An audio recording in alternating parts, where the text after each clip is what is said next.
ITC के share में भी एचयूएल के नंबर्स तो खैर आगे थोड़ी निराशा है वॉल्यूम ग्रोथ को लेकर। 2700 का आंकड़ा जरूर पार किया था, लेकिन आईटीसी हमने देखा था कि कल रिकॉर्ड हाई शेयर ने बनाया। 491 रुपए 80 पैसे का भाव आपको अपनी स्क्रीन पर दिखेगा।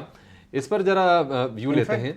अभिषेक, इसमें आपने ध्यान दिया था हमारी जो कल लास्ट आवर ट्रेड में एक्सक्लूसिव न्यूज ब्रेक थी, उसका भी असर है। हाँ हाँ बिल्कुल, वो ग्राफिक में लेके आता हूँ, अपने व्यूअर्स को एक बार रिविजिट करा देता हूँ, क्योंकि कल जो 493 का भाव हम लोग की स्टोरी ब्रेक के बाद, इंग्लिश चैनल में पहले स्टोरी ब्रेक हुई थी, वहां के बाद स्टॉक और गर्म हो गया और पुश हो गया ये। जी हाँ, डायरेक्टर साहब लेके आइए एक्सक्लूसिव न्यूज ब्रेक डीमर्जर वाली ये मशीन। करेक्ट, तो वो उस खबर पर भी फोकस करेंगे, लेकिन एक इस पर कॉल ले लेते हैं।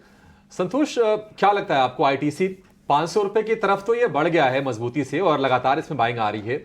अब जब 450 के आसपास जब पहुंचा था शेयर 400 से 450 के रेंज में, तो कहीं ना कहीं ये चर्चा हो रही थी कि शायद अब ये साइडवेज हो जाएगा, सुस्ती में चला जाएगा, लेकिन वो तेजी पर बहुत ब्रेक लगी नहीं।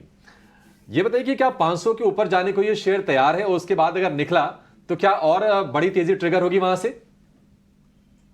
ये मुझे लगता है निफ्टी को सपोर्ट करने में आईटीसी एक इंपॉर्टेंट रोल प्ले करेगा, और 500 तो इमीडिएट टारगेट नजर आता ही है। 500 पे एक हाईएस्ट ओपन इंटरेस्ट है कॉल साइड, उसके ऊपर टिकता है तो जो 500 के कॉल राइटर से और ट्रैप होंगे, तो अगर 500 के ऊपर टिकने में कामयाब होता है तो 515 रुपए तक का हमको और अपसाइड देखने को मिलेगा। तो यहाँ पर कोई मेजर वीकनेस के साइन है नहीं, अभी तेजी का व्यू बना रहेगा। हो सकता है 515 के आसपास कुछ कंसोलिडेशन देखने को मिले, लेकिन अब मुझे लगता है इसमें ये 460 470 का जो एरिया एक स्ट्रॉन्ग बेस बन चुका है।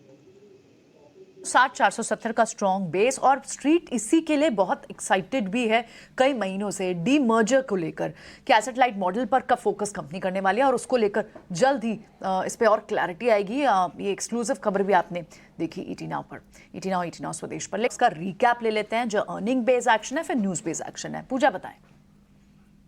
जी, एक्शन 5 स्टॉक्स में सबसे पहले बात करेंगे इन्फोसिस की। यहाँ पर नतीजों के चलते एक्शन एक्सपेक्टेड है। नंबर्स तो अनुमान के मुताबिक थे, लेकिन गाइडेंस में कमजोरी देखने को मिली है। इसके अलावा एचयूएल पर भी नजर रखिए, यहाँ पर भी नतीजे कमजोरी आए हैं। मार्जिन और वॉल्यूम्स दोनों के ही फ्रंट पर यहाँ पर निराशा हाथ लगी है, और उसका असर स्टॉक में एक्सपेक्टेड है।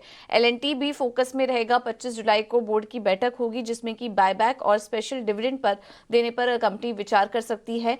इंडिया मार्ट पर भी नजर रखिए, नतीजे तो स्ट्रांग आई हैं। इसके अलावा बायबैक की भी घोषणा की है कंपनी ने, 500 करोड़ के बायबैक की, और इसका जो भाव है वो 4000 रुपए प्रति शेयर तय किया गया है, यानी कि मौजूदा भाव से करीब 38% प्रीमियम पर यह प्राइस तय किया है। और यूनाइटेड स्पिरिट्स भी फोकस में रहेगा, यहाँ पर भी नतीजे स्ट्रांग हैं, जिसके चलते एक्शन एक्सपेक्टेड है। मार्जिन में कंपनी के तिमाही दर तिमाही काफी शानदार इंप्रूवमेंट देखने को मिली है। तो ये कुछ स्टॉक्स हैं जो ये खबरों के चलते आज एक्शन में रह सकते हैं।